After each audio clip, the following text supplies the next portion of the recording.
Olá, pessoal, dando continuidade à nossa aula, onde tratamos, estamos tratando a respeito dos aspectos previdenciários na disciplina de prática trabalhista.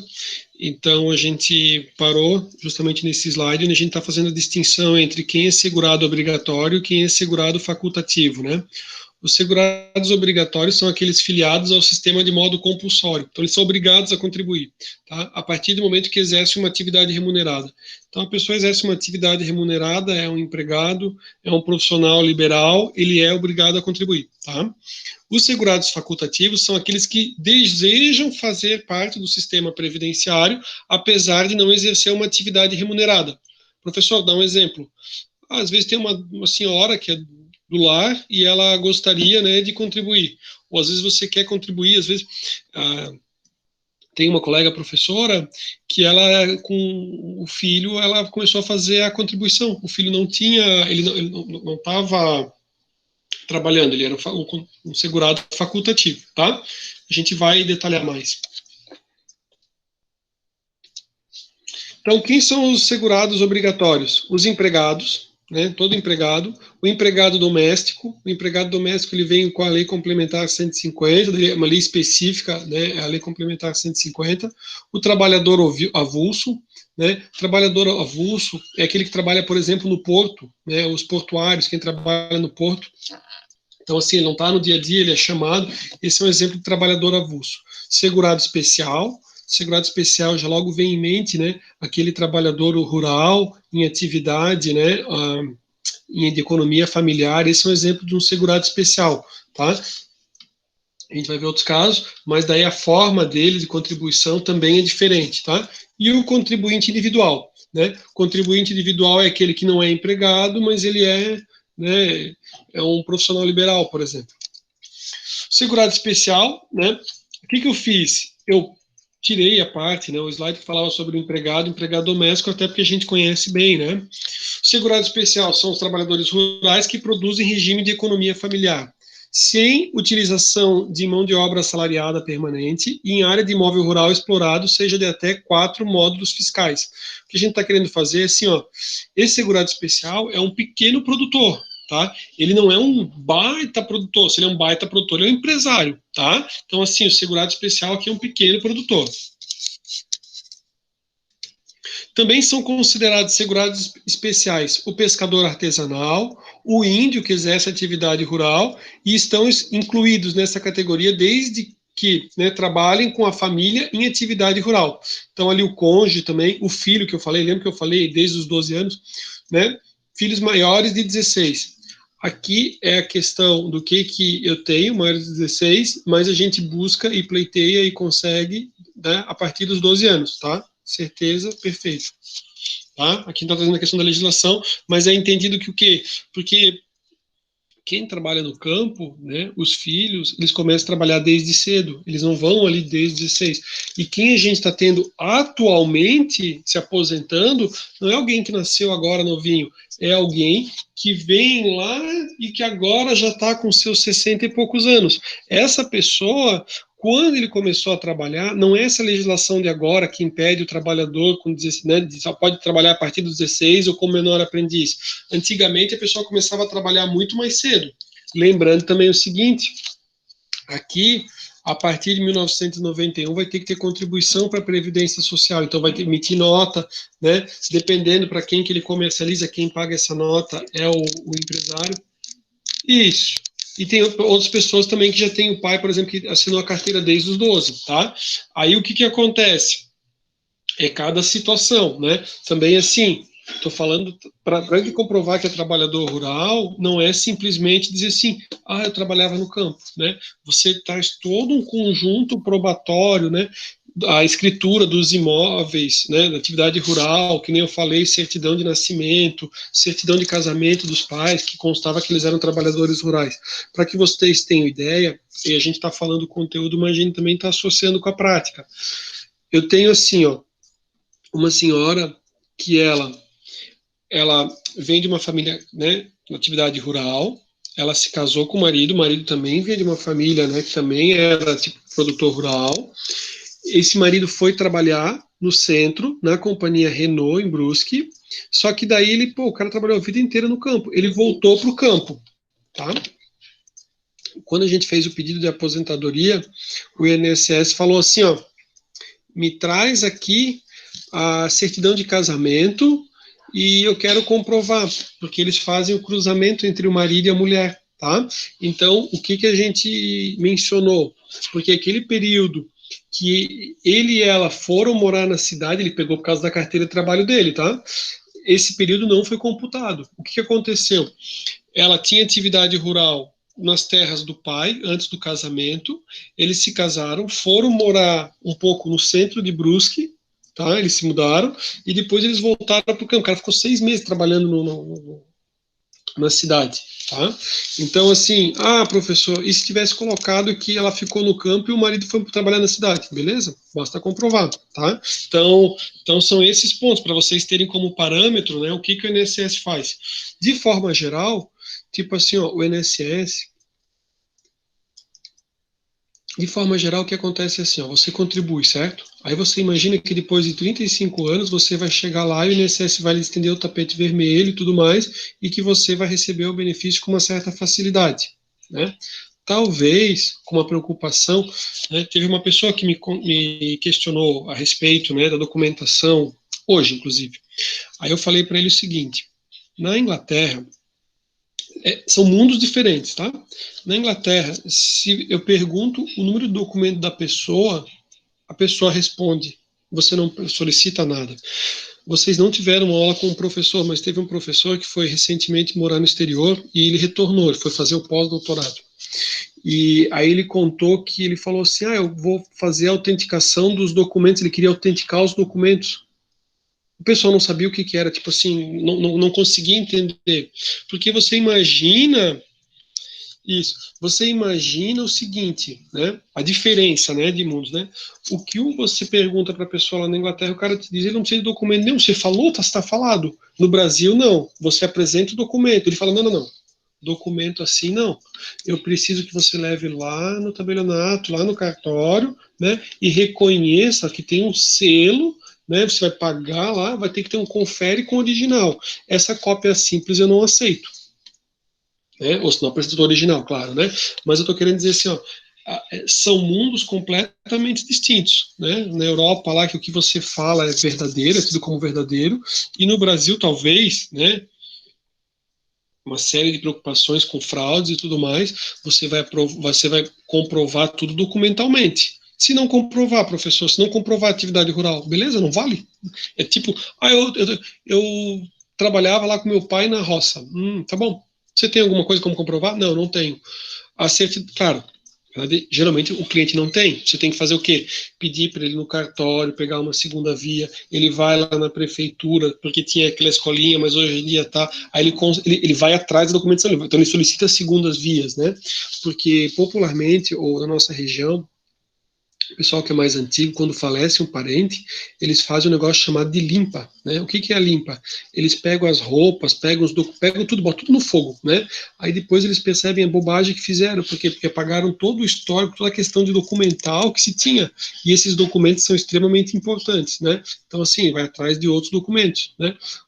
Como exemplo o que, professor, né? Notas fiscais de produtor rural, tem aquela carteirinha do sindicato rural, né? Esses documentos ali antigos ali para comprovar. E daí você comprova cada um ano. Então, por exemplo, assim, uma certidão de uma irmã que nasceu naquele período que é comprovado, a gente está falando assim, 1970 e pouco, nasceu 73, nasceu aquela irmã, aquela certidão de nascimento vale por um ano de atividade rural. Aí um outro irmão, geralmente tinha assim 10 irmãos, 8 irmãos, né? 10 irmãos, não, mas geralmente uns 6, 7, né? 10 também tem, né? Mas 6, 7, então consegue comprovar cada um daqueles anos, tá? Tem que ser os irmãos mais novos, porque ela vai comprovar dos 12 anos em diante. Então, assim, segurado especial, né? Pessoa física residente em imóvel rural, que trabalhe de forma individual em regime de economia familiar, sem utilização de mão de obra assalariada permanentemente, né? São considerados, né? Aí aqui tem a questão ali de quem são, a gente já tinha comentado. Quem que é o segurado facultativo? Todas as pessoas com mais de 16 anos que não têm renda própria. por exemplo, dona de casa, um estudante, um síndico de condomínio que não é remunerado, mas ele também quer ter uma contribuição, ele quer fazer, como eu falei para vocês, a ideia de seguro, né?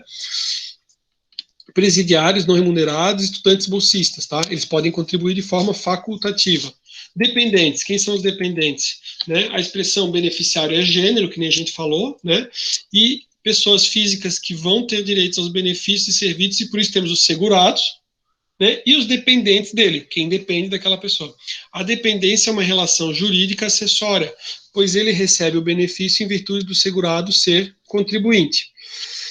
Aqui eu trouxe menor, né? Mas assim, ó, o que eu sugiro sempre que vocês façam, né? Que nem eu falei, pega a legislação, pega a lei 8.213 e verifica. Então, assim, ó, quem são os dependentes? Eu tenho, inciso 1, o cônjuge, a companheira, o companheiro e o filho não emancipado, né? Então, aquele filho lá que já é emancipado, né? De qualquer condição menor de 21, ou inválido, né? Ou que tenha deficiência intelectual ou mental, que se torne absoluto ou relativamente incapaz, assim declarado judicialmente. Se ele for inválido, ele vai continuar recebendo como dependente, né? Aí eu tenho 2, os pais, e 3, o irmão não emancipado em qualquer condição, menor de 21, ou inválido, ou que tenha deficiência intelectual ou mental e que torne absoluto ou relativamente incapaz, assim declarado. O que acontece, tá? A pessoa, por que a gente está falando isso? Porque você pode ter um benefício de aposentadoria, aí seu pai vem a falecer, essa aposentadoria vai virar uma pensão por morte. Quem vai receber essa pensão por morte? O inciso 1, o cônjuge, né, os filhos, né, vão receber a pensão por morte. Só que os pais, eles têm direito a receber. Isso aconteceu com Osmar. Os pais têm direito a receber. Só que os pais só vão receber se não tiver os de primeira ordem, tá? Se não tiver filhos e tudo mais. Até quando recebe? Por exemplo, no caso do Osmar, até os 21 anos. Teve já discussão judicial se está estudando na faculdade e tudo mais, né? Já se pleiteou isso, tá? Mas a legislação vai dizer assim, ó, é até os 21 anos, tá? A não ser que tenha um caso de uma dependência ali, que a pessoa tenha uma questão de saúde e tudo mais, né? De deficiência, e daquilo pode permanecer. Se não, não. Houve alteração na questão da pensão por morte, né? A forma de cálculo, com a quantidade de filhos, isso teve alteração ali, né, com a reforma, tá? Isso foi bastante comentado. Mas então, assim, ó, diz o parágrafo 1º, né? Não perde, tá? Se mas já teve questionamentos, isso tipo assim, há muito tempo atrás, que a pessoa diz assim, eu não posso casar, que senão eu perco, mas não perde, tá? E também, acho que depois dentro a gente vai falar, tá? Mas assim, ó, eu tive um caso de um senhor, eu até fiquei assim meio preocupado, né? Ele recebia aposentadoria, tá? Por tempo de contribuição, e ele recebia pensão por morte. Ele conheceu uma outra senhora, e a segunda senhora dele faleceu. Aí eu pensei, nossa, né, a gente vê muita televisão, né? Vê muita televisão. Aí eu pensei, nossa, fiquei até meio preocupado. Eu olhei para ele e pensei, né, tô aqui sozinho com o cliente, né? Mas não, era um senhor que já tinha uma certa idade, então ele se casou, né? Teve uma vida feliz e coisa e tal, mas infelizmente a esposa dele veio a óbito. Aí, depois de alguns anos, ele conheceu uma outra senhora e se casou. Teve uma vida muito feliz também, mas a segunda esposa, o cara era forte, o cara aguentou firme, né? E a segunda esposa dele faleceu. Aí o que acontece? Ele tem direito a escolher qual das aposentadorias é melhor, tá? Então, obviamente, ele vai escolher a de maior valor, tá? Professor, como é que ele apareceu para falar com o senhor? Ele apareceu porque ele já era cliente do escritório numa outra situação. Só que ele tentou resolver administrativamente. O INSS pediu para que ele se manifestasse para dizer qual que ele queria. Sabe o que aconteceu? Passou o prazo, porque ele não estava acompanhando pelo meu INSS, e daí o INSS indeferiu o pedido dele. Aí ele falou assim, ele apareceu, né? Aí a gente foi corrigir isso para ele, né? Mas assim, ele tinha uma aposentadoria de salário mínimo. Aí vivia ele com a senhora dele, né? Aí a segunda esposa faleceu. Ele não pode ter duas pensões por morte, ele só vai ter uma, tá? Ele só vai ter direito a uma, ele não vai ter duas. Só que daí ele pediu para dizer, eu quero a melhor pensão, né? E ele fez o pedido e o servidor falou assim, mas ele já tem uma, então ele tem que responder. Ele não respondeu. Ele falou, deixa que tem ali, aqui era de um salário mínimo, em vez de ele receber 2.000 e poucos reais. Maldade, né? Mas para vocês entenderem o que acontece, assim, no dia a dia, tá? Com todo mundo, claro que não, tá? Tem situações, tem pessoas maravilhosas lá dentro, né, as coisas funcionam muito bem, coisa e tal, mas tem situações que parece um seriado de televisão, uma coisa assim que é incompreensível, tá? Assim, umas coisas assim que, se for perguntar para o cliente, o cliente fala assim, eu não consigo entender. Aí você diz para ele assim, tipo o quê? Né? Porque o que acontece, tá?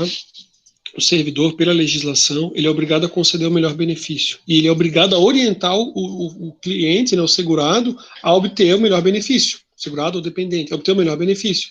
Aí, tipo assim, o cara não respondeu. Ah, ele não respondeu, então ele não cumpriu a exigência, ele não cumpriu, acabou, vou indeferir o pedido. Pô, mas, né? Então, assim, ó, por isso que eu disse para vocês que é um mercado, é um dos maiores, o maior sujeito passivo ali na Justiça Federal é o INSS, né? Justamente por isso, porque assim, o cara tá pedindo. Aí o que que acontece, tá? O que que acontece? Ali a gente recorreu, tá? Aí a pessoa não recorre. Aí ele vai lá e faz o pedido. Aí levou, sei lá, 8 meses para analisar. Ele faz o quê? Ele faz um novo pedido. Vai contar ali a mudança da aposentadoria desde quando? E aqueles 8 meses ali que o cara podia ter ganhado muito mais, entenderam? Então, são essas coisas, assim, que acontecem no dia a dia, assim, que parece coisa de cinema, tá? Beleza.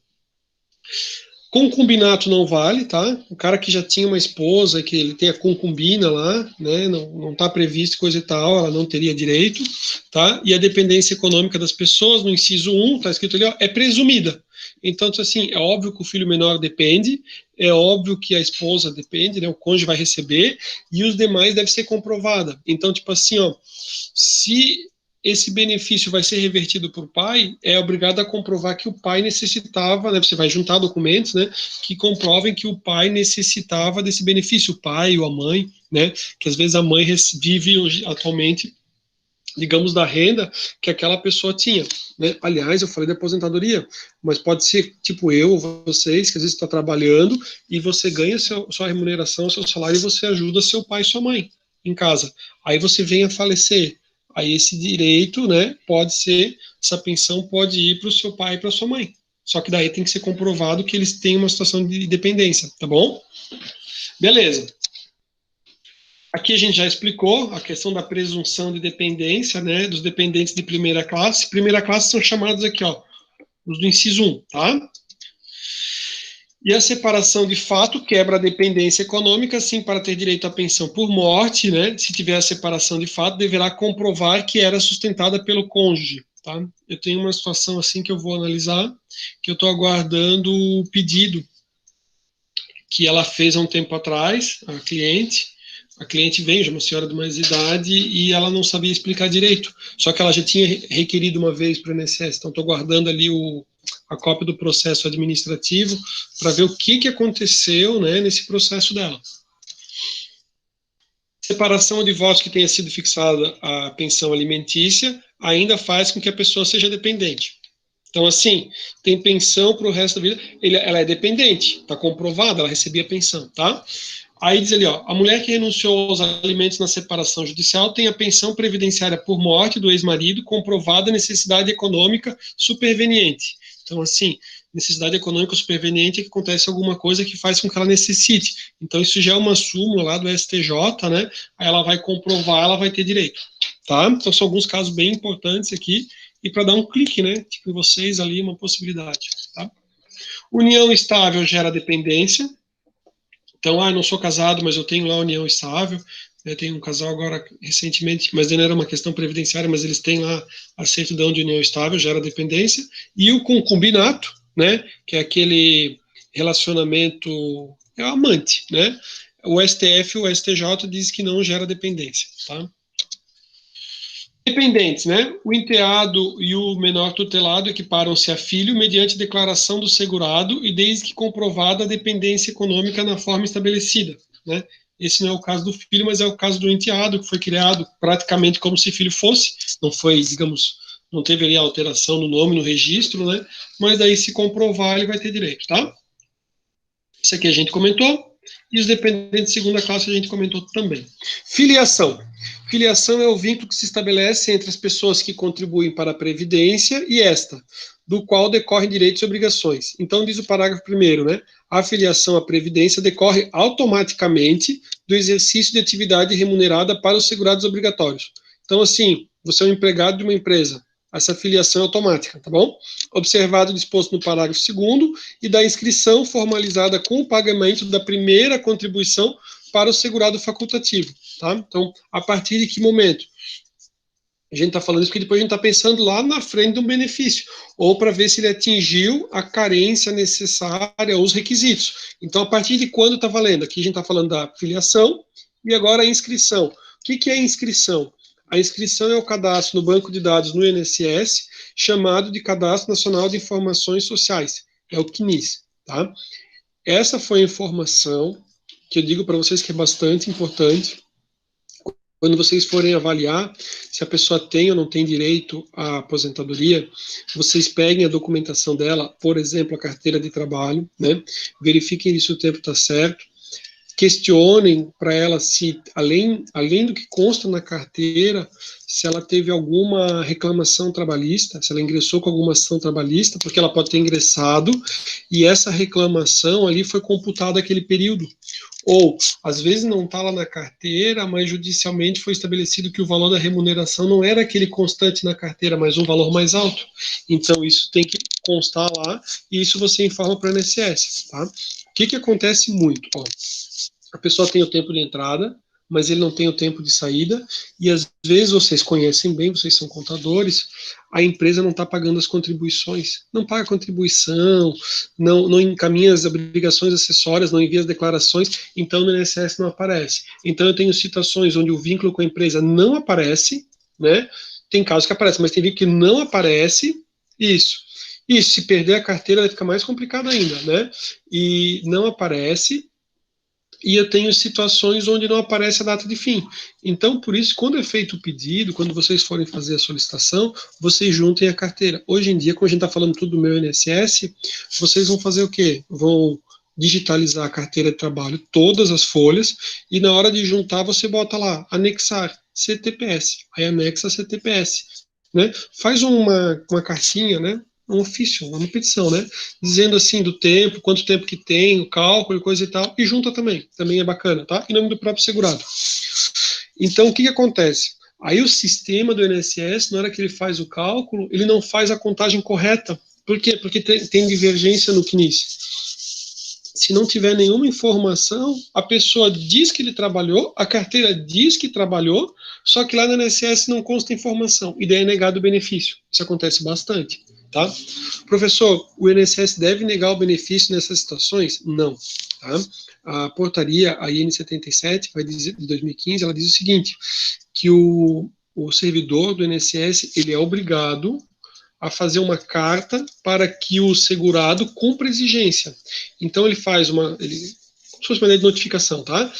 Carta para cumprir a exigência. Vai ser informado ao segurado que documentos que ele deve apresentar, a situação, né, para comprovar ali os vínculos. Aí é o tempo do segurado apresentar.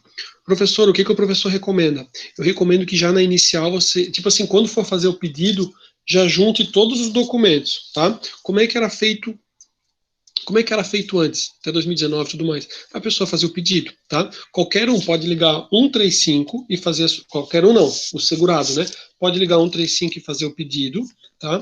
Ou se não, pode ser feito pela internet, lá pelo meu INSS. É muito mais prático pela internet, tá?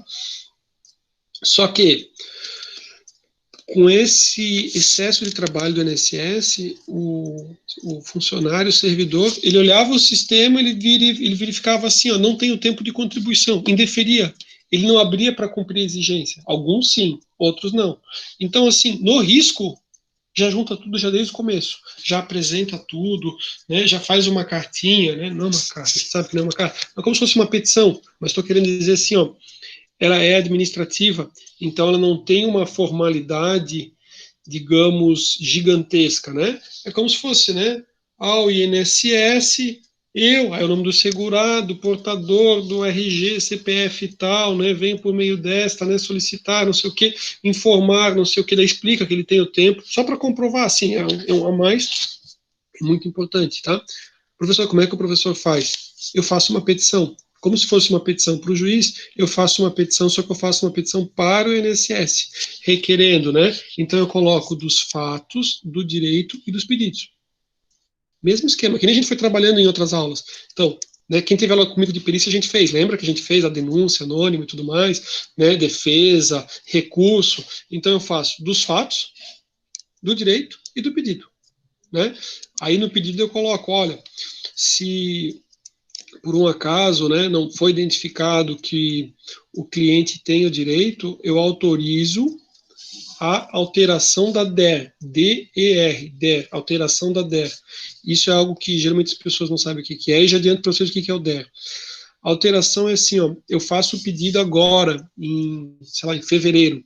Aí quando o servidor está olhando, ele olha e fala assim, cara, o cara pediu direito à aposentadoria, só que ele só tem direito agora em abril, e ele pediu em fevereiro, ele não tem direito. A alteração da DER é a data da entrada do requerimento, ou seja, eu pedi em fevereiro, ele está analisando em junho, mas ele viu que eu tenho direito desde abril. Ele altera aquela data de fevereiro para a data de abril e concede a aposentadoria. Tá? Por mais absurdo, né? Não é absurdo, na verdade, é um procedimento, tá? Porque a pessoa pode não concordar. No atendimento pelo INSS, o servidor faz isso há 15, 20 anos. Então, assim, talvez para o segurado seja de uma forma mais lenta e explicando um pouco mais. Para o advogado, né, ou para quem estiver lá assessorando, ele fala assim, aceita alterar a DER? Bem rápido. O cara sabe ou não sabe. E eu peguei situações de um outro colega advogado, que uma amiga minha que é advogada veio me pedir, Rafael, dá uma olhada nisso aqui. Aí a pessoa não recebeu a aposentadoria, o profissional não conhecia da área, e estava lá, aceita alterar a DER? Ele disse que não. Aí quando o servidor analisou, disse, pô, não, eu poderia ter dado, mas aqui não fechou, então não concedeu, tá?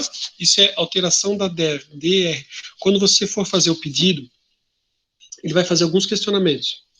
Se tem atividade especial, se tem tempo de rural, e se aceita, daí se teve trabalho no exterior, alguma coisa assim, porque ele quer saber, né, porque vai mexer na contagem, e se aceita alterar a DER. Aí você, né, vai depender da situação, né, nos nossos casos a gente aceita alterar a DER. Se tiver depois a concessão com a data errada, o cliente recebe a aposentadoria e eu entro com o recurso administrativamente e digo, olha, INSS, aqui, beleza, concordo com a aposentadoria, até o valor está ok, né? Mas aqui, ó, a data do início do benefício, a DIB, está errada. A data do início do benefício, ela tinha que ser essa data aqui, ó, e não a data que consta ali, tá? Essa alteração não tá. Aí ele altera e daí ele recebe aqueles atrasados, se for o caso, tá bom?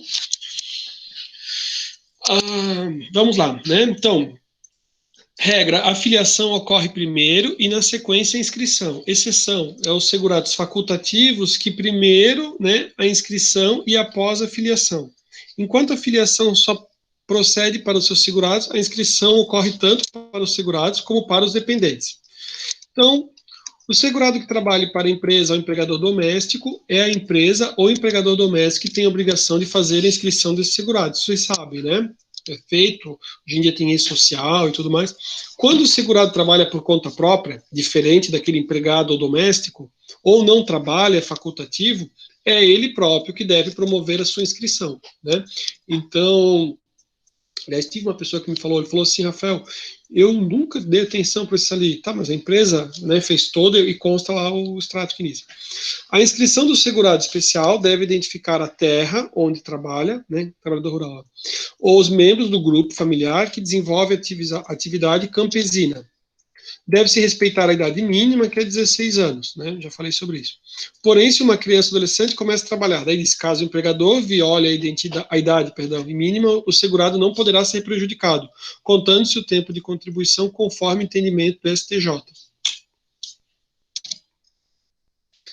A inscrição do dependente só irá se proceder quando ele for requerer um benefício. Então, assim, ó, o dependente, não existe preocupação, digamos, do dependente lá no INSS, ele vai dizer, não, vamos fazer o seguinte, o dia que você for receber algum benefício, aí você faz aqui né, a sua inscrição. Por quê? Porque com o tempo muda, às vezes o cara pode ter mais irmãos, pode, né, feita essa análise ali na questão, por exemplo, da pensão, né, por morte. Antigamente era o segurado que na carteira de trabalho dizia quem eram seus dependentes, constava lá, né, quem era. Isso não ocorre mais, agora é o dependente que irá comprovar a sua situação. A esposa com certidão de casamento, o filho com a certidão de nascimento. O ônus é do dependente de comprovar a sua inscrição, tá? Aí ele tem a obrigação de comprovar, né? Uma outra aula até falaram, inclusive, da carteira de trabalho digital, né? Eu não olhei e não fui atrás da minha, para ver se aparece, coisa e tal, né? Não sei, eu ainda tenho uma certa preocupação. Hoje em dia tem hacker, tem a questão do sistema cair, né? E eu gosto dos documentos ali impressos. Ou tipo ter as dois, né? Tipo ter o extrato CNIS, que consta lá, que eu já verifiquei, muda tudo certinho. Então, se a minha carteira explodir, tá lá e tem a contribuição mês a mês, tá beleza, tá? Na verdade, eu tenho a minha carteira digitalizada também, né? Que daí é uma forma de buscar a comprovação. Recomendo também a todos terem, né? E daí você tem impressa e você tem no computador, né? Ou no HD externo. Segurado especial, né? É comum do segurado especial, aquele trabalhador rural, que ele não se inscreva. Caso essa pessoa, o segurado, venha a falecer, o dependente pode vir a comprovar que ele era segurado especial e o INSS irá realizar a inscrição do falecido, mesmo após a sua morte, e conceder o benefício de pensão por morte. Vão ser levados todos os documentos lá, vai ser feita toda uma análise e daí a concessão do benefício, tá? Lá que eu digo, né, pode ser e-mail eletrônico pelo meu INSS, como pode ser, né, presencialmente, né? Presencialmente como, professor? Vai ser feito agendamento, tá? Você não vai lá direto na agência do INSS. Se você quiser, você pode ir na agência do INSS. Aí eles vão dizer, tem que agendar, né? Então você liga para 135 e fala, olha, eu quero fazer a solicitação, e daí vai chegar um determinado momento que você vai ser chamado para cumprir a exigência e apresentar a documentação, tá? Aqui, deixa eu até, já que eu falei sobre telefonar para 135, quero comentar uma outra coisa importante. Eu tive situação da pessoa que ela pediu o benefício errado. Cara, deu o maior rolo, tá? O que acontece? A pessoa que foi solicitar, ela não tinha conhecimento, a pessoa que atendeu no telefone também não explicou direito, e era aquela questão de auxílio-doença e salário-maternidade. Ela abortou, e daí foi feito o pedido errado, e daí o médico disse que para aquele pedido não era o caso devido, e foi negado o benefício. Tá? Então, assim, professor, isso foi rápido? Não. Né? Ela ficou 6 meses esperando, né? Ela teve a questão lá do aborto involuntário, né? Aquilo, né? Tá na gestação, tá aguardando o bebê e acaba tendo uma complicação, né? E depois de tanto esperar, ela ainda foi negado o benefício, tá? Ficou em casa e tudo mais. E é por isso que é tão importante, né, que se você tem conhecimento, você assessorar, e por isso que eu disse que tem um mercado grande aí. Trata-se a inscrição, né, a 8.202 é do custeio, né, trata do custeio e assim do salário de contribuição. A contribuição a previdenciária ela é um tributo, se vocês sabem bem. O fato gerador da contribuição é a atividade remunerada.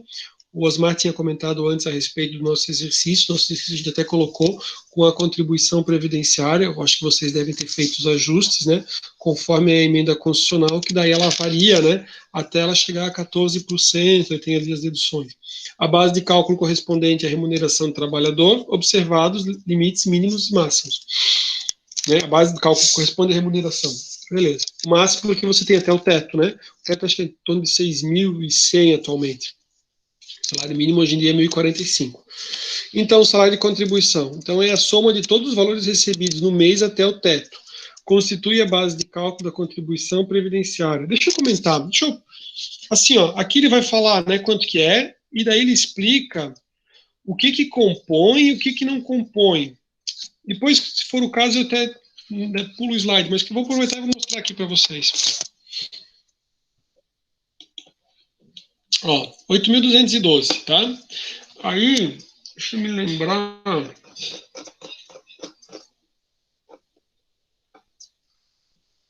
Ó, 8.212 é do custeio, beleza?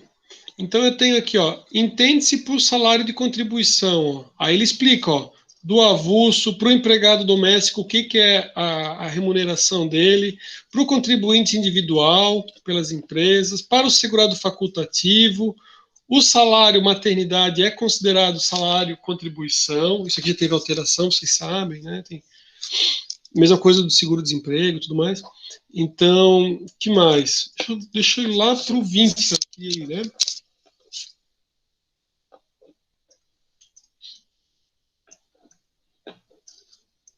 22A. Ó, lembra quando a gente fala da contribuição da empresa, que daí a gente fala assim, quanto que o empregador paga? Ah, o empregador paga 20%, tá aqui, ó, lei 8.212, 20% sobre o total das remunerações pagas, devidas ou creditadas a qualquer título, tá? Ó,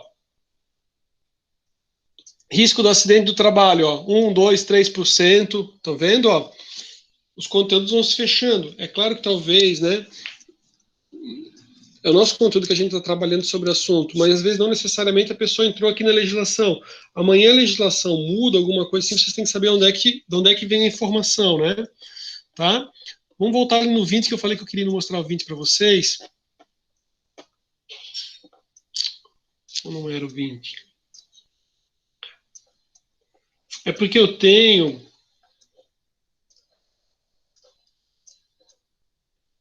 Aqui, ó.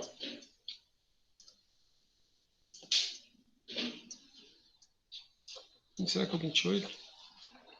Eu tenho um inciso que ele vai explicar bem direitinho o que que integra e o que que não integra, mas no slide ele vai comentar. Mas então aqui eu já mostrei a legislação, tá? Ele vai explicar ali o que que integra a remuneração e o que que não integra. Então, por exemplo, aquelas verbas indenizatórias, elas não vão integrar, né? E aqui ele tem todos os pontos. Ó, aqui ele fala inclusive da contribuição, ó, do trabalhador doméstico, quanto que é a contribuição do trabalhador doméstico, né?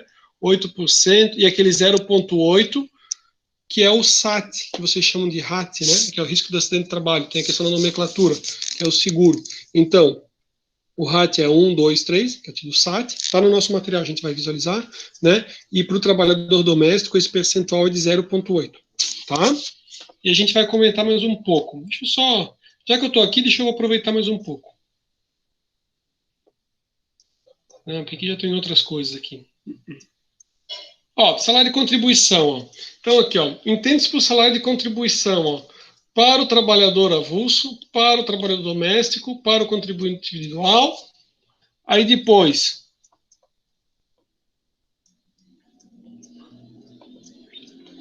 quero aproveitar para mostrar uma outra coisa para vocês.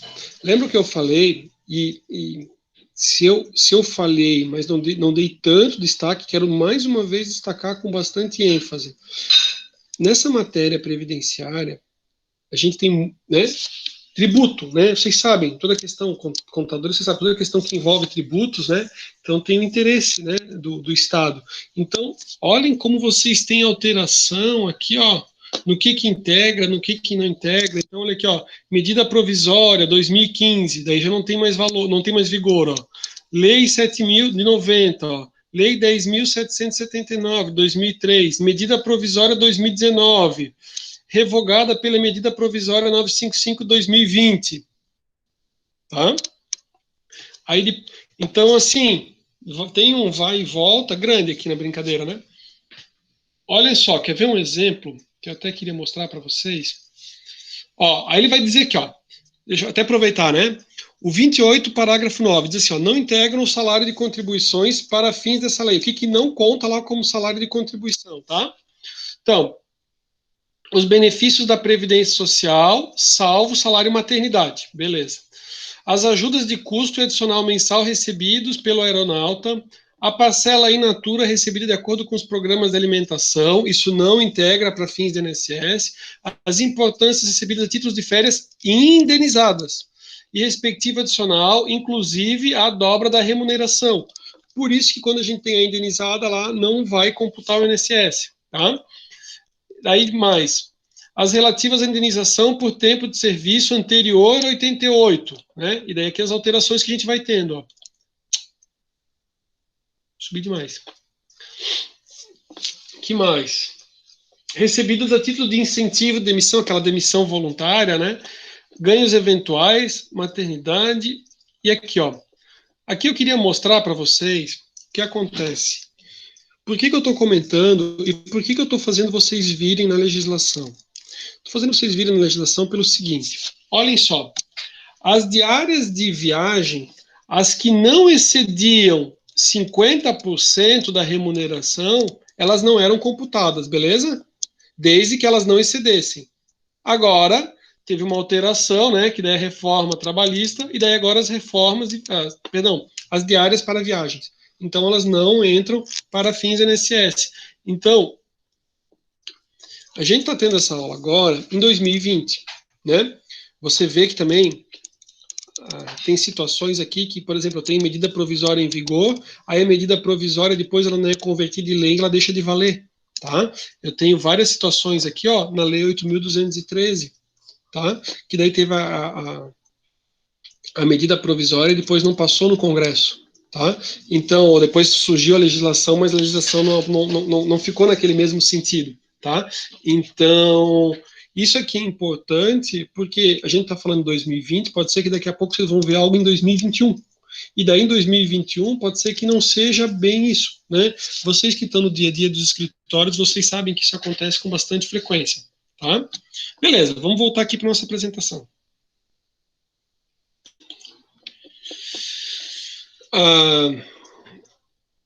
Aí diz aqui, ó, o salário de contribuição é composto pelas parcelas remuneratórias do trabalho, que é o que a gente estava conversando. As parcelas que não remuneram o trabalho, que têm natureza indenizatória ou ressarcitória, não compõem o salário de contribuição. Logo, possuem desconto da contribuição previdenciária. Né? Logo, não possuem desconto, perdão. Só tem um tipo de segurado que, em regra, não recolhe sobre o salário de contribuição. Ele é o segurado especial. A gente vai ver, a regra dele é diferenciada, ele vai recolher um percentual lá sobre o faturamento que ele tem como produtor rural, tá? Então, 2,1%, considerando lá o SAT. Aí o artigo 28 vai dizer, ó, dispõe o que se entende por salário de contribuição. Foi o que nós visualizamos, estava lá o que era, né? A gente viu pela lei, aqui eu tenho de uma certa forma detalhado. E aqui o 28, parágrafo nono, que eu não detalhei ele aqui para vocês no slide, mas que a gente abriu, né? A questão das diárias de viagem, né? As férias em dobro, né? Férias ali que são indenizadas, né? Há dois tipos de contribuição, as pagas pelo empregador e as pagas pelo trabalhador. Isso sabemos bem, né? E todas essas contribuições, elas vão para o fundo da Previdência Social, e elas não se misturam com os valores destinados à saúde nem à assistência, mas vai tudo para um grande fundo, isso também nós sabemos, né? Você não tem, digamos, a sua contribuição para a sua conta, né? Diferente de uma previdência privada, tipo assim, você colocou 1.000, tá R$1.000, e você vê lá seus R$1.000. Aqui vai tudo para um grande fundo, e daí o Estado vai utilizar, né? Na prática, ou assim, ninguém é burro, né? Hoje em dia se fala assim, e a aposentadoria, porque hoje em dia o pessoal está envelhecendo. A gente fala assim, tá, mas e essa contribuição que o pessoal tinha, que contribuiu a vida toda? Tipo, queimaram dinheiro das contribuições anos atrás, né? Aí agora não tenho dinheiro, então, por exemplo, assim, ó, tô com 25 anos, né? Brincando, né? Mas assim, ó, todo esse tempo que eu tenho de contribuição, onde é que está o dinheiro, né? Não, já foi para pagar os aposentados, né? E os aposentados, né? Enfim, o que eu quero dizer para vocês é assim, vai tudo para um grande fundo, né? E desse grande fundo, daí ele é distribuído para fazer os pagamentos, e daí então foi por isso que foi aprovada a reforma da Previdência, porque disseram que, infelizmente, né, o déficit é grande, né? Mas tem uma outra, bem, não vou entrar no mérito, né? Mas teve algumas autorizações ali de transferência de recursos que são bem grandes. Quando eu estou nas questões previdenciárias, onde eu tenho que falar a respeito da Lindb, né? Sempre é comentado, né? Bilhões que saíram da Previdência para fazer investimentos e gastos e tudo mais, e daí hoje em dia se fala que não tem recurso na Previdência, tá? Estou falando do regime geral da Previdência, não do regime próprio. Limite do salário de contribuição, o mínimo, né? Salário mínimo, o teto lá, que a gente sabe que é 6.101. Aqui, se um segurado ele ganha 10 mil, o empregador vai pagar sobre os 10 mil e o empregado vai pagar sobre o teto. Então, a cada ano vai mudando, né? Então, atualmente, a 6.101 está na tabela, naquela planilha que a gente fez, o exercício tem ali o atual. Empregado avulso. O empregado avulso, o prazo para pagamento é até o dia 20 do mês seguinte, é da competência, e caso o dia 20 não seja um dia útil, então é antecipado, né? A gente vai ver que tem vários prazos, né? O doméstico tem outra data, né? E faz parte do nosso sistema, para o cara ficar bem perdido. Possuem a presunção absoluta de recolhimento, né? E se a empresa não recolher neste prazo, né, o gestor da empresa comete o crime de apropriação. Perdão, sabia que estava alguma coisa estranha. Vai acelerando. Aqui é a situação do empregado e do avulso, tá? Então, assim, ó, o empregado e o avulso é até dia 20, né? Se a empresa não recolher, né, ela está cometendo o crime de apropriação indébita. Por quê? Porque esse percentual, a empresa ela fica com um percentual, ela desconta do empregado, né? Desconta lá os seus, né, 12%, 14%, vai depender de qual que é a faixa salarial que ele está recebendo, né? Só que esse dinheiro é do trabalhador. Então, assim, ela retém o dinheiro, só que ela não repassa aos cofres públicos. Então, ela está cometendo o crime de apropriação indébita, está lá no Código Penal, tá? Específico ali a questão previdenciária, tá? Então, na verdade, ali é um caso bem complicado, né? Do INSS, assim, ó, o que eu vou dizer? Eu acho que se ele manda a declaração acessória, aparece ali a contribuição, né? Às vezes ele pode ter pagado e não aparecer.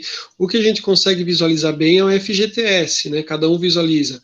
No meu aplicativo que eu tenho no celular, ele fala FGTS e INSS pela Caixa, né? Mas eu não visualizo. Mas da Previdência, eu consigo acessar, quando eu vejo o extrato quinis, todo o valor de cada uma das minhas contribuições. Esse valor é importante porque, com base nesse valor, é que depois é calculado todos os benefícios, né? Pensão por morte, a aposentadoria por tempo de contribuição, que eu não vou ter, né? Vou chegar, não estou em regra de transição, então depois eu vou me aposentar só por idade, né? Eles mudaram um pouco, eles vão mudar a questão das nomenclaturas, mas todo mundo usa essa nomenclatura e ainda até o próprio sistema ainda está mencionando, né? E que é o que a gente mencionava. Beleza, vamos adiante. O empregado doméstico, o prazo de recolhimento é até o dia 7 do mês seguinte, né? Ele está numa lei específica, né? Que é uma lei complementar, a 150 de 2015. O empregado doméstico avulso, caso o empregado comprove o vínculo, mas não comprove o valor do salário, será devido a um benefício de um salário mínimo. O que acontece? Vocês devem ter ouvido falar muito, isso só com advogado, tá? Vocês devem ter ouvido falar muito a respeito da revisão da vida toda. O que é a revisão da vida toda? Houve muita troca de moeda, né? Período Collor e tudo mais, e antes disso, e eles colocaram uma regra lá que o cálculo da aposentadoria é com base de metade de 1994 até o momento da aposentadoria. Só que o que acontece, né? Tem situações onde a pessoa tinha uma remuneração super boa e depois de 94 o cara não estava mais naquilo tudo, sabe? Tipo assim, a pessoa vai envelhecendo, então às vezes o cara tem um cargo legal numa empresa bacana, aí depois ele acaba saindo daquela empresa, mas ele nunca mais consegue uma recolocação tão boa, ele recebe, mas recebe menos. E na hora que foi feito o cálculo da aposentadoria, foi feito o cálculo da aposentadoria contando 1994 até a data da aposentadoria. Vamos dar um exemplo assim, ó, até 2010, por exemplo. 2012, sei lá. Aí o valor da aposentadoria, se considerasse todo o tempo de contribuição, seria muito maior. Essa pessoa já foi aposentada e ela está recebendo um X. O que é feito? É feito o cálculo, pega-se todas as remunerações dela, desde o começo, e se verifica qual que seria o valor correto da aposentadoria, tá? Talvez alguns de vocês estão pensando assim, professor, eu vou fazer esse cálculo. Será que esse cálculo é bacana? O que eu posso dizer para vocês? Existem vários softwares, tá? Um software que faz isso ali é o Prévios, custa em torno de R$700 por ano. Tem softwares que trabalham com planos mensais na faixa de uns R$80, R$90, sem um tempo mínimo. Então a pessoa poderia ter aquele sistema, fazer o cálculo e calcular. Então o que eu posso dizer para vocês assim, dá para ganhar dinheiro, fazendo o cálculo, mas não recomendo fazer em planilha de Excel, tá? Porque você pega, assim, uma quantidade bem grande de diferença de moedas, tá? E você vai atualizando e você vai tendo que corrigir. E os sistemas já fazem isso, então você já tem empresas que fazem isso e você consegue com uma precisão fantástica. E depois é bom porque você junta o cálculo. Se eu junto uma planilha de Excel, é uma coisa. Se eu junto o sistema, professor, dá para juntar a planilha de Excel? Dá para juntar, né? Até porque você exporta uma planilha, mas você já joga direto do sistema e você já apresenta para o juiz. Ó, juiz, fiz o cálculo e vi que é vantajoso, né? Qualquer pessoa com bom senso, né? Antes de pedir ali a revisão do valor, do benefício, né? Verifica se o cálculo está certo. É recomendado para todos os advogados que façam. Mas teve uns desavisados que pediram para fazer o cálculo e a aposentadoria da pessoa baixou, tá? Diz que não foi feito o cálculo correto, que o cálculo tinha que pegar todo o tempo de contribuição, não sei o que, não sei o que, não sei o que. Quando foi verificar, o valor da aposentadoria da pessoa baixou. Imagina explicar para o cliente, né? Então, assim, tem casos e casos. O que acontece de forma geral é que o pessoal que se aposenta hoje em dia acaba tendo uma aposentadoria melhor do que se pegasse todo o tempo de contribuição. É só vocês pensarem por vocês, por exemplo. Ninguém começa como diretor de empresa, o cara começa num outro nível e vai crescendo. Então, geralmente, quando as pessoas vão se aposentar e pegava, né, de 94 para frente, a aposentadoria era maior, mas não são todos os casos, né? Já tive situações que a aposentadoria era maior, né? E eu estou em discussão, eu tenho ações de revisão da vida toda, tá? Que é justamente foi feito o cálculo, o cara deveria receber em torno, não me recordo agora, mas em torno tipo, de uns 3 mil reais, e o cara está recebendo 1.500. Tá? Assim, 2.800. Aí o que eu pleitei? Eu pleitei tudo para trás e adiante. Por quê? Porque ali houve falha do INSS, tá? Na hora do cálculo e tudo mais. Bem interessante, tá? Esse foi um tema que foi discutido e que estava lá na STF, e daí foi dito, não, realmente é devido à revisão da vida toda, tá? Assim, tem outras teses de revisão de aposentadoria. De forma geral, a revisão de aposentadoria vai exigir uma ação judicial. Aí, o que dá para ganhar dinheiro e fazer? Dá para ganhar, como contador, dá para ganhar dinheiro fazendo os cálculos. Os advogados às vezes não gostam de cálculo, e às vezes o advogado também não sabe lançar os cálculos, mas vocês têm o sistema, né? Busquem o sistema para vocês, façam os cálculos e ganhem nos cálculos. Quanto é que é cobrado nos cálculos desses? Em torno de uns R$300 cada cálculo, tá? Cada cliente, o cara tem cálculo R$300. Professor, como é que o professor faz? Eu faço, né? Eu faço mesmo que eu acompanho e tudo mais. É trabalhoso? É. Dependendo do caso, é bem trabalhoso. Professor, por que a gente está falando do sistema? Porque quando a gente pega períodos, por exemplo, eu tive um dos casos ali que está até discutindo na justiça, o cara tinha contribuição desde 1975 e o cara era muito organizado. Fantástico. Por quê? Porque eu peguei e tive que juntar os carnês, eu digitalizei os carnês de pagamento, de contribuição e o valor. Professor, se não tivesse, aquele mês que não tem, é um salário mínimo. Tá? Porque não se sabe qual que é o valor, é o salário mínimo. Porque não tem a contribuição, né? Ou vai deixar ali. E é isso que ele está querendo dizer. Se você tem lá um empregador e não tinha remuneração lá lançada, e não se sabe qual que era a remuneração, é o salário mínimo. Tá? É isso que está explicando ali o artigo 35.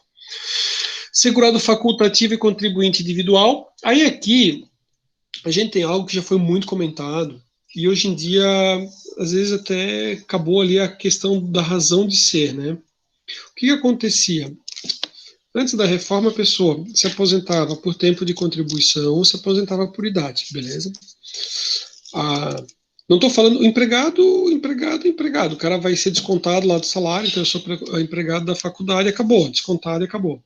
Mas se eu sou um empresário, né, eu sou um contribuinte individual, eu tinha a opção de pagar 20% sobre o valor da remuneração.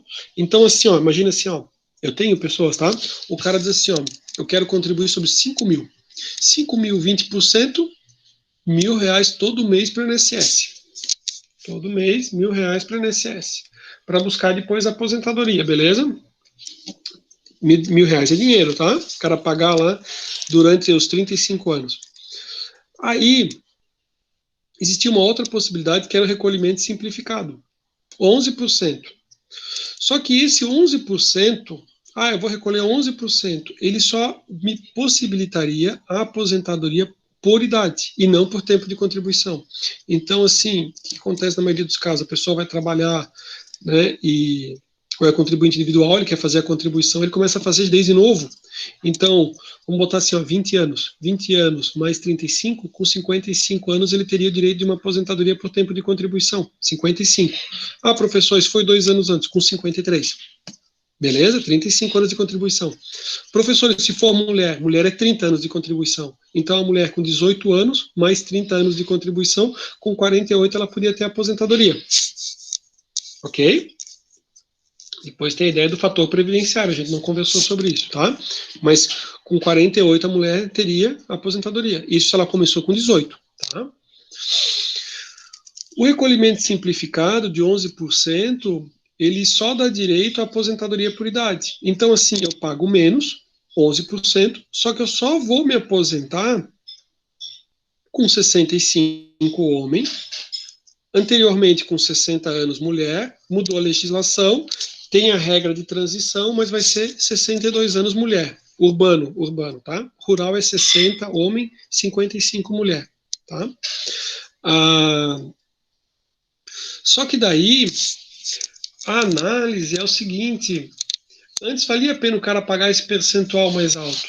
Só que adianta o cara pagar 20% se ele só vai se aposentar por idade, né? E uma outra análise que foi feita por muitas pessoas é o seguinte, o microempreendedor individual, ele paga 5% sobre o salário mínimo, tá?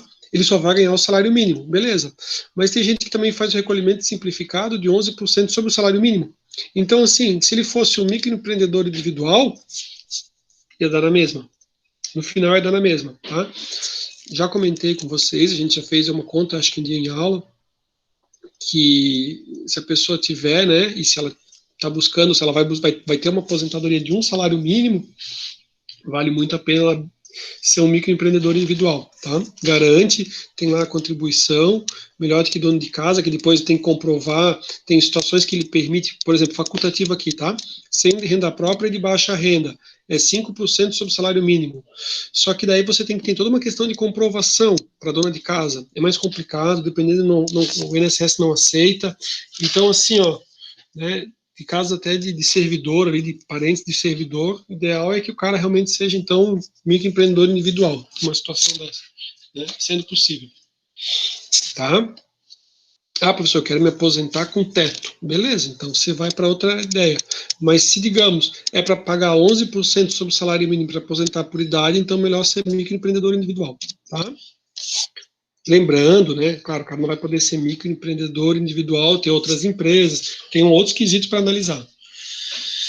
Aí aqui diz, ó, no caso de redução 11 ou 5%, não tem direito à aposentadoria por tempo de contribuição e a contagem recíproca é entre os regimes previdenciários. Caso tenha interesse, deve pagar o percentual de 20%, né? Ou pagar a diferença, tá? Tem casos que o cliente pede para pagar a diferença, ele pede para o INSS para calcular quanto seria o valor de VIC, dá uma paulada, mas ele quer tentar buscar a aposentadoria por tempo de contribuição.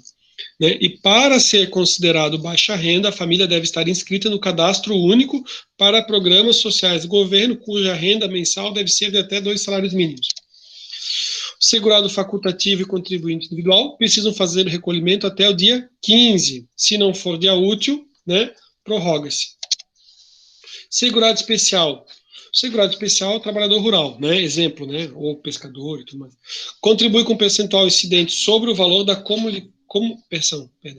comercialização da produção rural, ocorre somente quando existe a venda do produto. A alíquota é de 2,1%. Em regra, quem adquire a produção é o responsável pelo recolhimento. Ele vai emitir uma nota de entrada daquele produtor rural e ele é que vai ser responsável pelo recolhimento.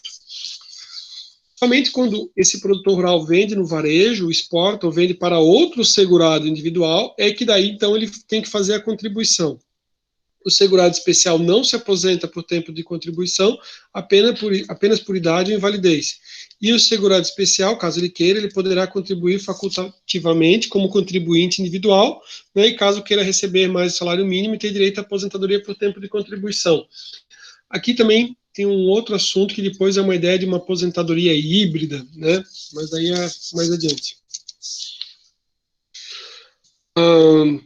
Aqui a ideia do conceito da empresa, né? Quem é que é o empregador, né? Pode ser uma empresa, pode ser um município, Se o município não tiver um regime próprio de previdência social, o município também ele é responsável, e daí esse funcionário público, né, vai ter a contribuição para o INSS, né, alguém equiparado à empresa, o proprietário dono de obra também, né, a missão diplomática, contribuinte individual em relação de segurado, né, sujeito passivo, aí diz que lucro é irrelevante, que ele contrata por coisa, e daí que mais? Empregador. O que é o fato gerador? Atividade remunerada com ou sem vínculo, a base de cálculo e o prazo de recolhimento. Beleza, a gente comentou. O percentual a gente explicou que é de 20. Os próximos slides vão trazer situações diferentes. Deixa eu ver. Aqui ele vai trazer o artigo, que a gente visualizou lá, que é o artigo 22 da Lei 8.212, dizendo que é de 20%. Só que eu tenho a situação das instituições financeiras. As instituições financeiras, e aqui entra também, ó, bancos de investimento, desenvolvimento, caixas econômicas, sociedades de crédito, eles têm uma alíquota diferenciada, a alíquota patronal, tá? Essas instituições financeiras, elas não pagam 20%, elas pagam 22,5%, tá? Sempre foi assim. A alíquota do empregador doméstico não é de 20%, e sim de 8%, e o prazo aqui estou refrisando, né, que é até o dia do mês seguinte da competência. Aqui a gente tem o que é chamado de SAT, né, e que atualmente é chamado de risco de acidente de trabalho, né, mas que a gente tinha como ideia de SAT. Então, ele está lá na Constituição da República Federativa do Brasil, né, que diz no seu artigo 7º, inciso 28, seguro contra acidentes de trabalho a cargo do empregador, sem excluir a indenização a que esse está obrigado quando incorrer em dolo ou culpa. Ou seja, ele não está pagando esse percentual a mais para se isentar de qualquer responsabilidade, tá? Aproveito já para comentar com vocês situações onde aí tem várias, né? Onde o empregado caiu, se acidentou, vem a óbito, né? Aí na reclamatória trabalhista se pleiteia uma indenização, né? Não importa que se recebia, se era pago o SAT, tá? Pelo risco da atividade. E além disso, e outras situações, né, de agravamento, a pessoa acaba tendo um sobrepeso ali, de carregar um sobrepeso, depois prejudica a coluna, tá? Aqui que se destina a ideia do RAT, né, que a gente viu que pode ser de 1, 2 ou 3, lembra que a gente fez aquele cálculo? Foi no dia 27 de maio, que eu mostrei ali. Eu não vou cobrar aquele conteúdo em prova, porque a gente até já comentou sobre aquilo, mas eu mostrei para vocês a respeito dos diversos tipos dos sistemas, dos regimes ali, o real, o presumido e o simples, e daí eu mostrei como tem a questão do simples nacional, da questão da folha, né, de pagamento, da questão do empregador, aí eu mostrei o que era ali os encargos que o empregador pagava, e daí eu mostrei no lucro presumido e lucro real, para a gente ter como comparação, né? Que daí o empregador tem os 20%, aí ele tem aquele adicional de 1, 2 ou 3, que é o que a gente está vendo aqui, né? E além disso, ele tem mais lá terceiros, que a gente visualizou, tá? Beleza. Então, aqui que se destina ali o RAT, né? Ou SAT, antigamente chamado SAT. Contribuição se destina a auxiliar no custeio de benefícios previdenciários decorrentes do acidente de trabalho. Professor, como é que eles visualizam, né? Como é que você consegue identificar, né? Pelo CNAE da empresa, né? São abrangidos pelo SAT todos os segurados, empregados, avulsos, especiais e domésticos. Então, a alíquota do segurado empregado, né? 1, 2 ou 3%, além dos 20% básicos. O segurado especial, o rural, ele vai pagar 0,1%.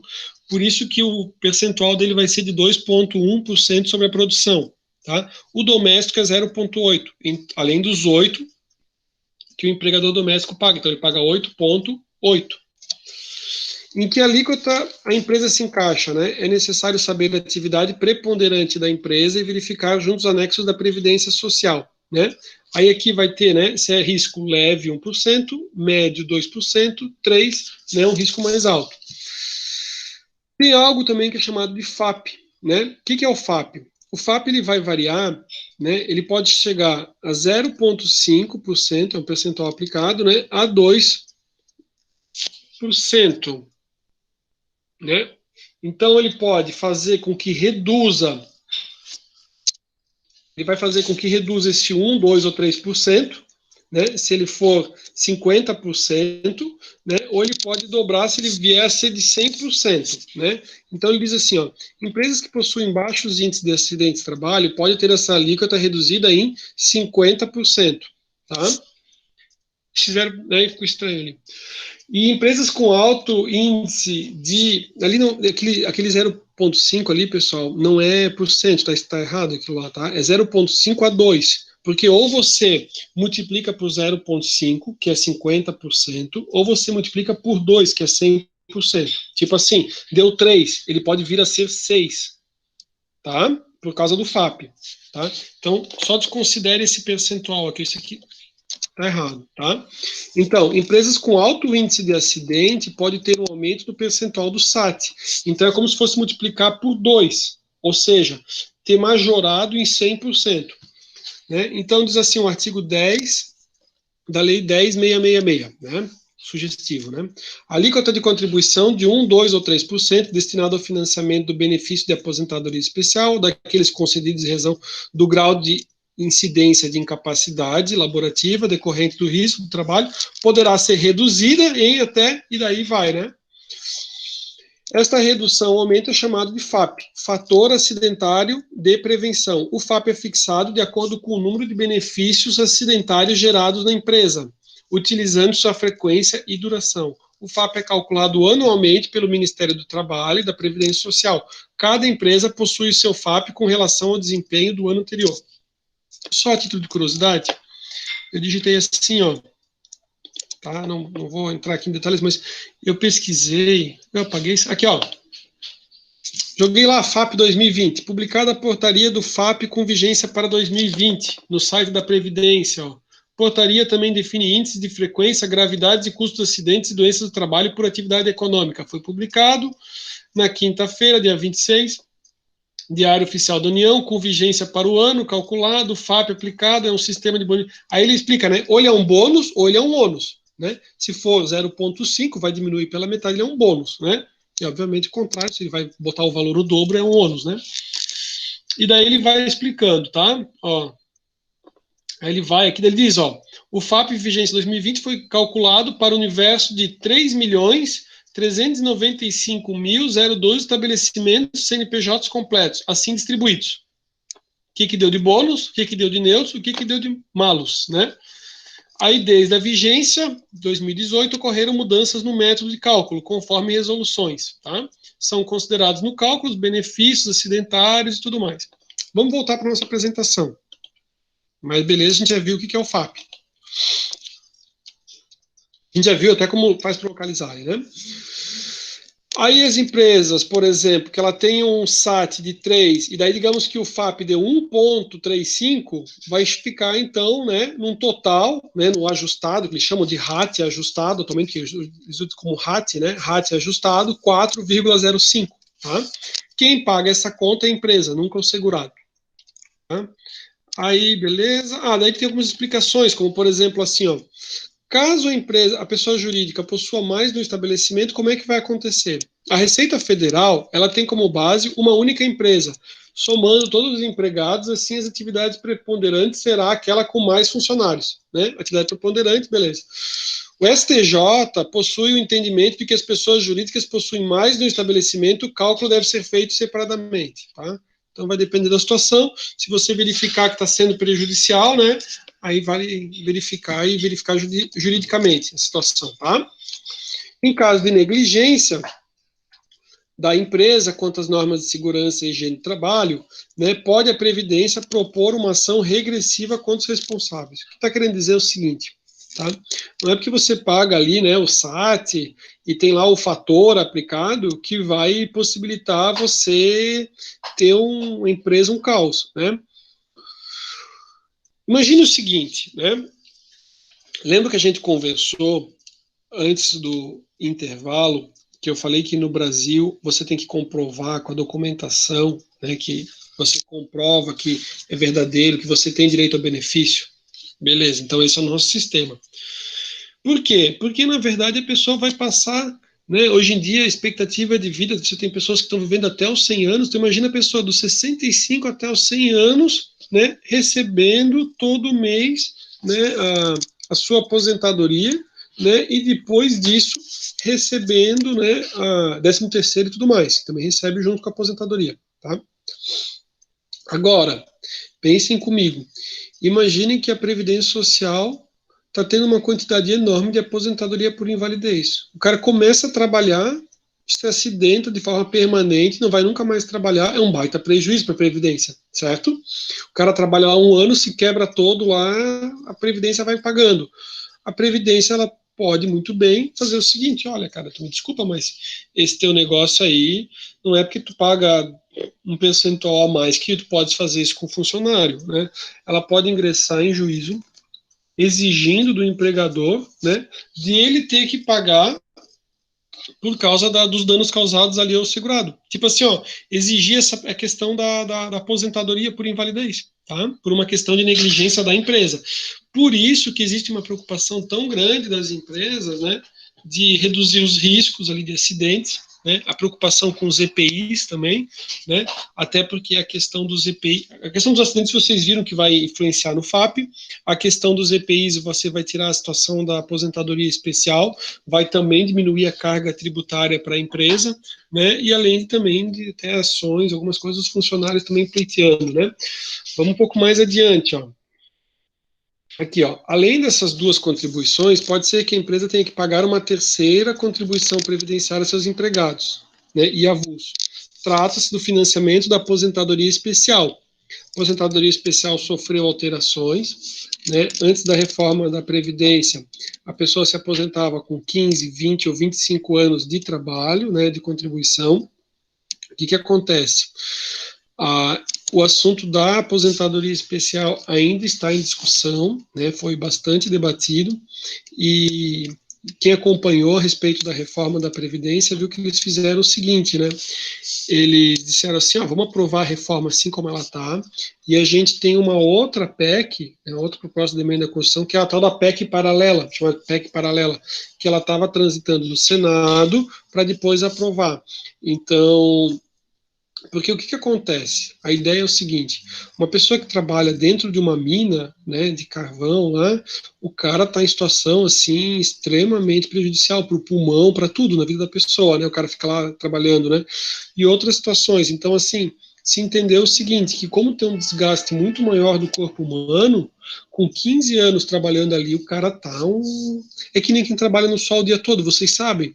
Às vezes você encontra uma pessoa que ela trabalha direto debaixo do sol, que ela tem a pele bastante envelhecida. Aí você pergunta, quantos anos você tem? A pessoa diz a idade e você fala assim, cara, pensei que tinha mais, né? Então, determinados trabalhos também causam um desgaste muito maior para o corpo. Foi por isso que o governo entendeu, naquela ocasião, né, que com 15 anos, 20 ou 25, a pessoa teria direito à aposentadoria especial. Então, assim, ao invés do homem ter 35, com 25. Ou de ter 30 com mulher, com 25. Tá? Na maioria dos casos, a aposentadoria especial, ela entra com 25 anos, tá? Então, são menos casos com 15 anos, mais a questão de minas de subsolo e tudo mais, poucos casos também com 20, mas a grande maioria da aposentadoria especial acaba acontecendo com 25. Aí tem que analisar qual que é a situação. E essa PEC, ela está em transação, em tramitação, né? A questão do cálculo, o que acontecia? A aposentadoria especial, a pessoa recebia 100% da média, né? Pegava as 80 maiores contribuições, pegava as 80 melhores contribuições que o segurado tinha e calculava quanto que era a média. Descobriu a média, digamos assim, ó, deu R$2.800. Aposentadoria especial, R$2.800. Deu R$3.000. R$3.000. Tá, professor, e a aposentadoria por tempo de contribuição? Aquele que pagou 35 anos. Aquele que pagou 35 anos era pegado também as 80 maiores contribuições, calculava a média, só que daí aplicava o fator previdenciário. O fator previdenciário fazia com que o trabalhador com 35 anos de contribuição mais jovem, porque ele calculava a expectativa de vida, ele recebia 60%, digamos, ele faz o cálculo de 60% do valor da aposentadoria. Então, assim, 3.000 multiplica por 0,6 era o valor da aposentadoria, tá? Então, assim, 3.000, 1.800. Então, assim, Se a pessoa trabalhou em uma atividade especial, ele queria conseguir o tempo integral em tempo especial, 25 anos. Ele conseguiu os 25 anos, mesmo que ele tivesse trabalhado assim 30 anos, mas 25 era especial, né? 30 anos no total, mas 25 foi especial, ele buscava a aposentadoria especial. Ele ia ganhar 100%, ele ia ganhar os 3 mil. Por tempo de contribuição, se ele chegasse nos 35, o cara chega nos 30 anos, tá? Vou mostrar para vocês como é que é feito o cálculo. Vocês não vão precisar calcular. E o sistema, ele pega as contribuições, ele te discrimina, né? O INSS discrimina qual foi as contribuições, quais eram as maiores contribuições, e daí ele embaixo ele mostra a fórmula, né? E basta daí aplicar a fórmula. Ele diz qual que é a expectativa de vida, que se fala régua, né? Da idade, coloca a expectativa de vida, coloca a idade dele, o tempo de contribuição, e ele vai dizer quanto que vai dar esse fator previdenciário, que é justamente que você vai aplicar, que ele vai dar uma baita reduzida na aposentadoria. Em relação à aposentadoria especial, se a gente for observar, houve pouca discussão no Congresso, ou melhor, houve pouca discussão por parte do sindicato. Que nem eu já comentei numa outra aula, o sindicato foi enfraquecido com a reforma trabalhista, né, tiraram a contribuição, os empregados pararam de contribuir, já que não era mais obrigatório, e o sindicato ficou enfraquecido. Quando chegou na reforma da Previdência, o sindicato foi, né? Ah, não, é obrigatório, vamos ter que fazer, e foi, passou, tá? E ainda tem mais alguns pontos. Vamos só concluir, a gente está vendo que já está no nosso horário, mas eu quero só concluir a questão aqui dos adicionais, daí a gente vai chegar nos benefícios, eu acho, já. Então, continuando, né? A contribuição ali, né, situação ali da atividade especial, a alíquota do adicional 6, 9 ou 12%, quanto menor o tempo de trabalho, maior o adicional. Somente incide para os segurados que trabalham em condições especiais, né? É uma condição exclusiva da empresa, os empregados não arcam com gasto. O que acontece, né? Existe questionamento da questão do custeio, né? O INSS fala assim, poxa, mas a empresa não pagou. Aí, na verdade, o que acontece é o seguinte, o empregado não tem culpa. O INSS tem que fazer a fiscalização dele nas empresas, né? E não pode o empregado arcar, ele trabalha numa atividade especial e depois ele arca com o ônus de não ter seu direito garantido. Então, assim, houve uma falha, digamos, né, do governo, né, ou da entidade, né, que não fez a fiscalização devida, tá? A contribuição de cooperativa de trabalho, a contribuição da empresa de 15% sobre o valor da nota fiscal ou da fatura de prestação, né? Cabe ao tomador de serviço recolher sobre esses valores. E caso haja exposição a agentes nocivos, isso é adicional do site no percentual de 5, 7 e 9. Contribuição patronal, contribuinte individual, né? Daí a gente falou aqui dos 20%. Né, deles ali, individual pode prestar serviço a uma empresa, pessoa física sem vínculo e que não seja trabalhador. O contribuinte individual, perdão, é importante comentar que ele não paga a cota do SAT, tá? E ele não possui limite máximo para a contribuição patronal. Prazo para pagamento, né? Recolhe sobre o salário mínimo, empregado doméstico recolhe sobre o salário mínimo e as contribuições podem ser pagas de forma... as contribuições, nesse caso aqui, né, é possível você pagar de forma trimestral. Eu já tive situações que daí quando você vai ver a documentação da aposentadoria, você vê que era feito o pagamento de forma trimestral, tá? É possível também. Aqui trouxe só uma tabelinha que mostra ali, né, quanto que é a contribuição do empregador, né, ó, contribuinte individual, cooperativa, instituição financeira, empregador doméstico, empregado, né, e o trabalhador avulso. Pessoal, a gente foi bacana, conseguimos evoluir bem no conteúdo. Entretanto, como a gente foi comentando ali a respeito dos benefícios, né, das possibilidades de atuação em âmbito administrativo, esses aspectos previdenciários, acabou demandando um pouco de tempo, foi muito bom, né, deu para mostrar para vocês várias oportunidades de trabalho, várias possibilidades de ganhos desde já, e com isso eu não consegui concluir aqui essa nossa parte. Na nossa aula que vem a gente faz a conclusão desse conteúdo, assim como a gente também trabalha, né, o exercício, que a gente vai fazer a correção da folha, e eu vou também aproveitar Sendo possível, a gente já vai conseguir também acessar o site do Tribunal de Justiça e da Justiça Federal, e se não for, a gente faz naquela aula véspera de prova, tá bom? Vou fazer a pausa na nossa gravação e ainda fico mais uns minutos aqui disponível para a gente poder conversar.